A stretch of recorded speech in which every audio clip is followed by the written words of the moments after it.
Jesus Christ Superstar is back.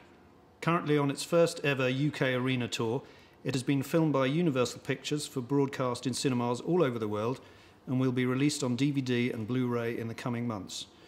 Andrew, the reviews have triumphantly vindicated your idea to put this on in arenas. I wonder if you could talk us through what made you decide to do it. Well, Jesus Christ Superstar was from the outset written as a rock album. And it was simply written as a rock album because nobody was interested in producing it in the theatre whatsoever. And so Tim Rice and I set out to do, through an album, something that people could listen to at home, understand, follow the plot and everything, but we were primarily making a rock album. And so I suppose that you could really say that Jesus Christ Superstar is really, rather than a stage show, it's an oratorio. It's not really a work that was written for the theatre, and in a way, thank goodness, because I just know what would have happened if we started off in sort of Plymouth or somewhere, you know, and you'd have some director saying to you, can we have 20 bars here for a little bit more music and a little bit more this and the other? No, you see, so what happened is that we wrote something that was entirely written from an album's perspective. And then what happened, of course, is that it came out in England to a rather resounding silence, and a chorus of, I would say, not disapproval, but more disinterest, really. And it was sort of greeted with the thought that it probably would be caught between the crossfire of people who thought that it was uncool because of the subject matter if they were young, or people who, if they were sort of older, would think it was disrespectful and therefore it wouldn't do anything. And we thought, Tim Rice and I thought that it was pretty much dead.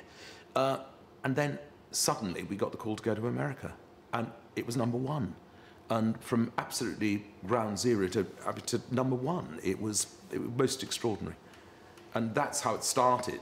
And so its first incarnations ever were in rock arenas in America. And that's why I wanted to do it in Britain again, in the way that I originally, and I think Tim originally intended it. So in a way, it's come home. It's come home. It's out of its straitjacket. It was never a theatre show. And it's a great joy to me to see, you know, as I saw in Manchester the other night, I mean, you know, 12,000 people, you know, really getting into it as a rock score. It isn't, you know, a West End or Broadway show. Never was. When it was on in the theatre, though, for many years, did you feel that it was somehow in a straitjacket, and did you keep quiet about it? Well, Broadway, where it opened, it was one of the worst productions of a musical that I've ever had the displeasure of ever seeing in my life. And it was the worst night of my life when it opened on Broadway. I mean, I didn't know where to hide, and just got married to a then 18-year-old girl, and then, you know, and we just cried all night. It was this vulgar, horrible travesty of what I'd hoped it would be. And of course, at that time, I mean, my real ambition was to get something to Broadway, but not in the way that happened. And it had been so fantastic in the arenas in America. That was the other thing, that to see it happen on Broadway like that was just horrible. And then everybody realized that I felt that way. And but because I had no influence in those days, you know, I just said I just don't like it, and also when having to kind of keep one's tongue still and saying, you know, though I don't like it, I can't really say that. Anyway, we went to London, and a completely different version of it were directed by Jim Sharman, who also directed the Rocky Horror Show, and it was much closer to a concert in London.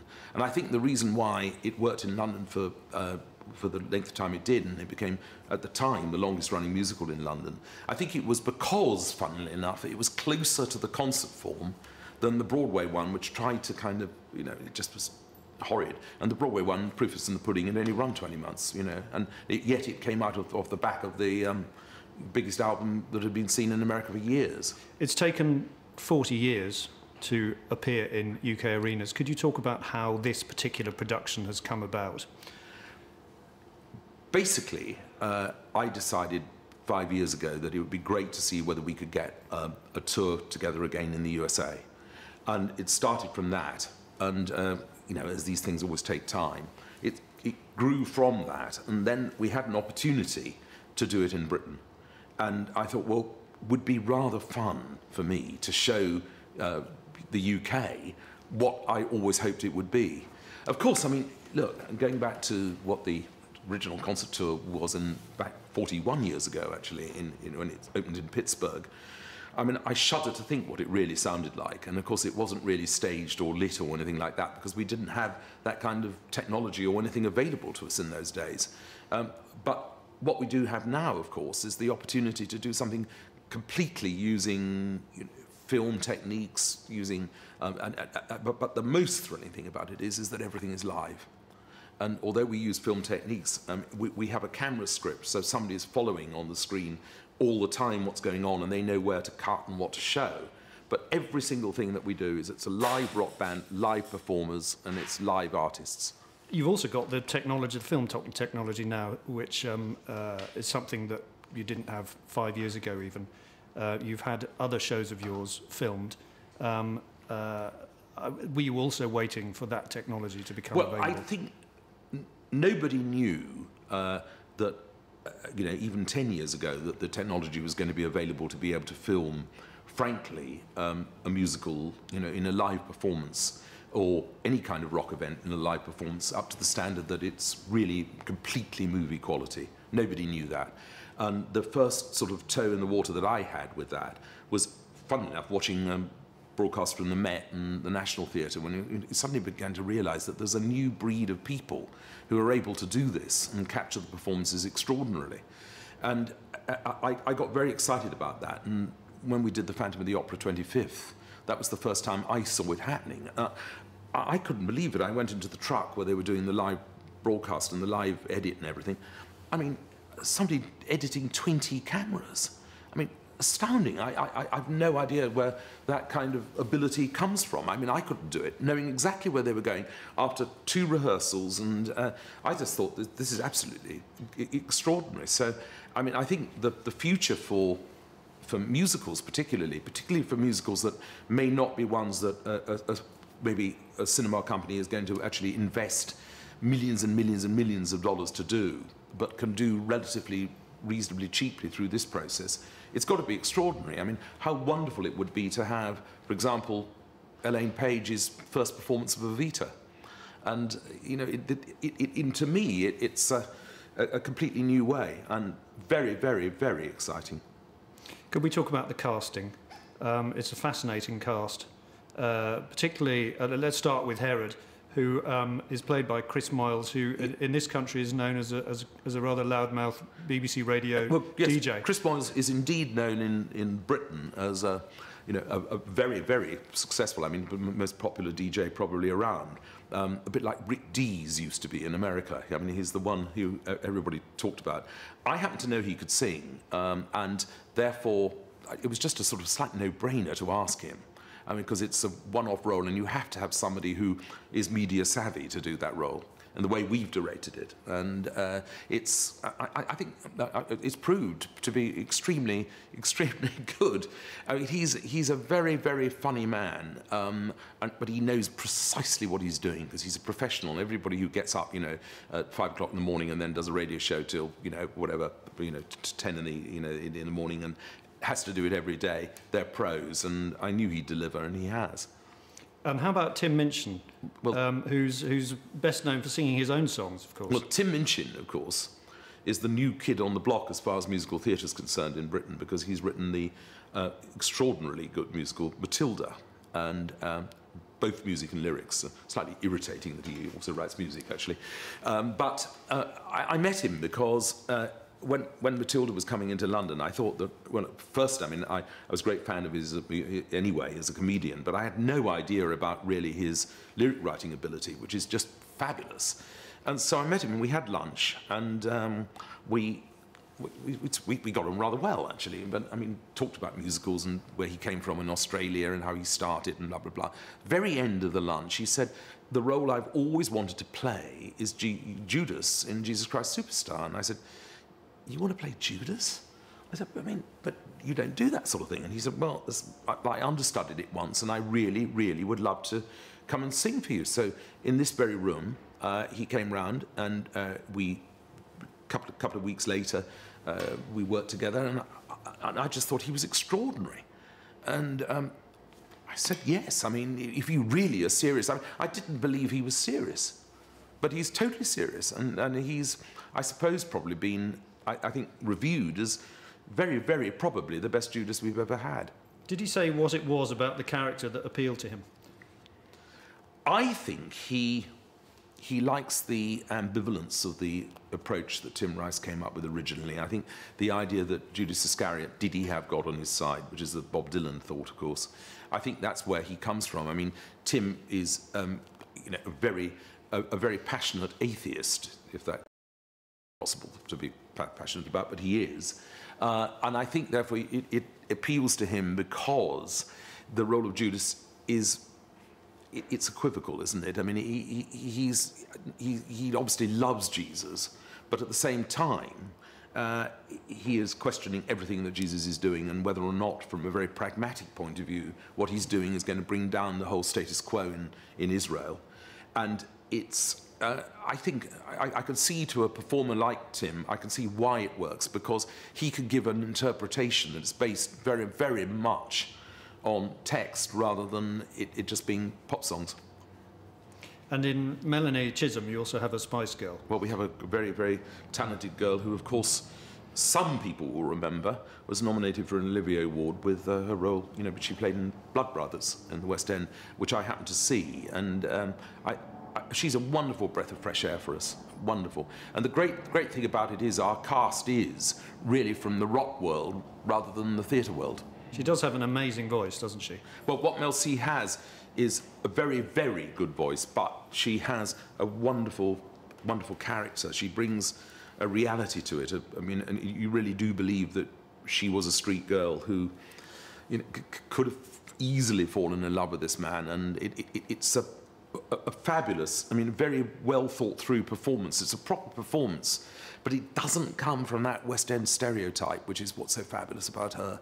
And as I said, even about the rest of the cast. Now, in casting your title role, you once again went through the casting process on television in the show Superstar, and the winner was Ben Forster. Could you tell me, I assume you were happy with the public's choice? Well, once again, the public got it right. I mean, I think anybody who's seen Ben Forster now, I mean, who's just got better, better, better and better. And to the point which I think, you know, maybe he's getting the best performance of Gethsemane that I've ever heard. I mean, Gethsemane is a very, very difficult song to sing. I think one of the things about the TV casting that perhaps people don't really understand is that no audition process is perfect. I mean, the West End audition conventional process is very imperfect. The TV process, obviously, I mean, it's not 101% right or what one would want to do, but it's a very, very much better way of finding, in my view, new talent and finding exciting talent than it is through the conventional West End route. And I think it's been proved now with, say, Sam Bark, who came third in I'd Do Anything for Us.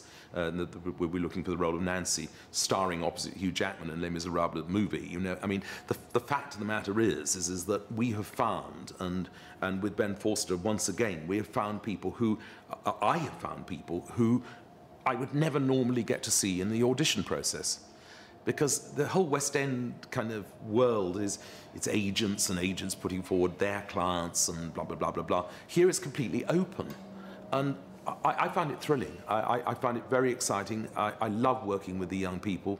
I love working with the casts. And I love trying to find a way of getting something out of them that we might not otherwise have seen. And the proof of the pudding is that we've got 3 of our members, you know, from the original TV show, 3 of the Superstar TV show, are in the cast anyway. You have worked with 2 people who come from behind the scenes of big spectacular shows that happened this year in London. One, the Olympics opening ceremony. Olympics, yes, yes. And the Queen's Jubilee concert. I wonder if you could talk about how your backstage team was put together. Well, the Queen's Jubilee concert, of course, I wrote the theme tune with Gary Barlow for, which was one thing, but I mean, both Mark Fisher and Patrick, who the lighting, you know, I mean, they, of course, did the opening ceremony and the main ceremonies of the Olympics. And one of the things is that, I mean, they've done arenas all their lives, you know. I mean, you have to come back to the fact that what we were trying to do with this was to see whether we could do a proper arena version rather than a theatre version, and therefore what you need from the lighting and the stage designer and everything is very different. We're not looking for, you know, something that can be shoehorned into a, you know, 1,500-seater theatre. This is something that's got to live and breathe in a huge space. And so I had to go for people who really knew that how do you make something work in, say, the Olympic arena. I wonder if you could just take us back to the moment where that incredibly iconic tune for Jesus Christ Superstar, which plays on the trailer, appeared in your fingers on the piano. Well, I can't remember precisely when it did. What I do remember, though, is that I forgot it. And I remember I was going down the Fulham Road and I was passing, because there used to be in those days a record vinyl shop, which used to get all the critics' records, which all the critics all sold off, you know, in order to make, they were given free, and so they were cheap copies you could get of new releases. And I used to go down there, and I was passing this restaurant in the Fulham Road called Carlo's Place, and I knew the owner a little bit, and I remembered the tune again, and I went into the restaurant and said, "Can you give me a piece of paper and let me write it down?" Because I was so frightened I'd lose it.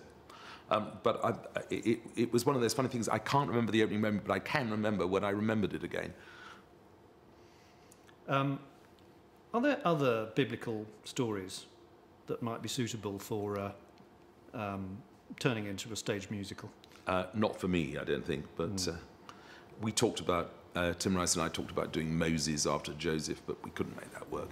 And I think, I don't know. I mean, there are, I'm sure there are some things that you could do again, a bit like Joseph, but you know, that was so long ago. I mean, one moves on. Do you think the recording and subsequent DVDs of theatrical experiences help in luring people to the theatre? I think it's the old question. I think if they're good, it's phenomenal for theatre. I think that's really the answer. I mean, they're really good performances, really good shows that are captured forever. Well, obviously there's going to be an audience for people wanting to come and see them live. Now, the show stood the test of time over the last 41 years. What is it that makes it as compelling and relevant today as it was when it first was performed? I haven't a clue. I think that the one thing about Superstar, though, is that it goes from A to B in a completely straight line, never drops the narrative. It never wallows anywhere. There's no fat in it at all. I mean, in a way, it's so concise. Sometimes, you know, I think if I were writing it today, I mean, it would probably expand a bit, but it's very good that it didn't. I don't think I could write it again today. I don't think I think all the experiments and the fun I was having with time signatures and seeing if I could write a rock song in 7/4, and, you know, I mean, I was sitting down with the Temple scene thinking, can I write a rock song in 7/4? And you'd say, well, why would you want to write a rock song in 7/4? But, you know, when you're 20 years old, you sort of think, well, why not? And today, I don't think I could do that. I mean, it's almost as if there was no caution. I mean, today I would think so many times about, you know, is it right that the first real ballad is in 5/4 time? But at the time, I just thought, wouldn't it be great to see whether we could write a hit song in 5/4 time? And wasn't thinking about, you know, whether everything's all right. You know, I mean, la da da da da da da da da da da. I can't imagine it in anything other than 5/4 time.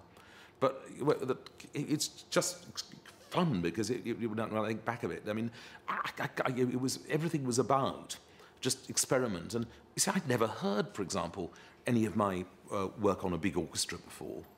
So I mean, a lot of the time I was thinking, what would this kind of orchestration sound like? And I never ever thought that it was going to become sort of iconic, as it were, or Holy Writ. It was just me trying out as a kid what I wanted to hear and see what it sounded like. And I could have easily just been forgotten. Andrew Lloyd Webber, thank you very much. Thanks.